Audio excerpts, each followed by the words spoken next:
You know, protesters arrested late last night spent up to 12 hours waiting to be booked into the Hamilton County Jail. Some arrested claim they were not given water and not allowed to use the bathrooms. So what's the sheriff saying today? Our live team coverage continues right now with WCPO 9 News reporter Larry Seward. He is downtown. Larry, you spoke to the deputies. What did they have to say?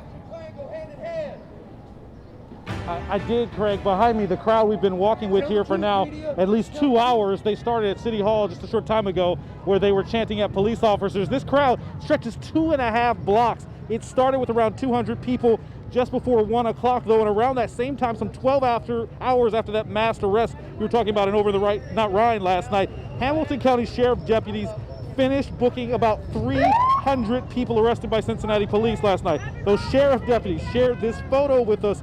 It shows the Sallyport area outside the Justice Center late this morning where authorities had set up 3 water stations. Now, on social media and in emails to WCPO 9 News, some protesters complained that they got bad treatment. They got no food, no water, no bathroom access.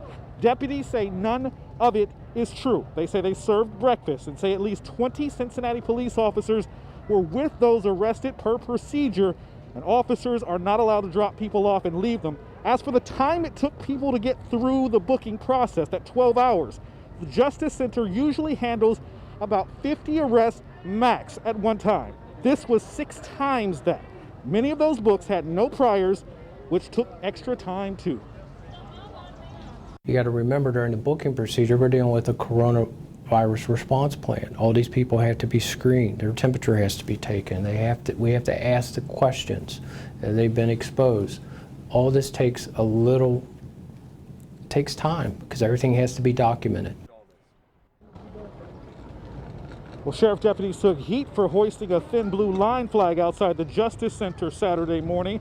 They admit this evening that was a mistake. Veterans on the force did not like it, but the department insists it did not happen the way people suggest on social media. They say deputies say protesters pulled down all the flags Friday night when there was damage at the Justice Center. Some deputies replaced it with that thin blue line flag, but quickly pulled it down when their command staff recognized it and recognized what they say was a mistake. Back here live, you are looking at the protesters marching back to the courthouse.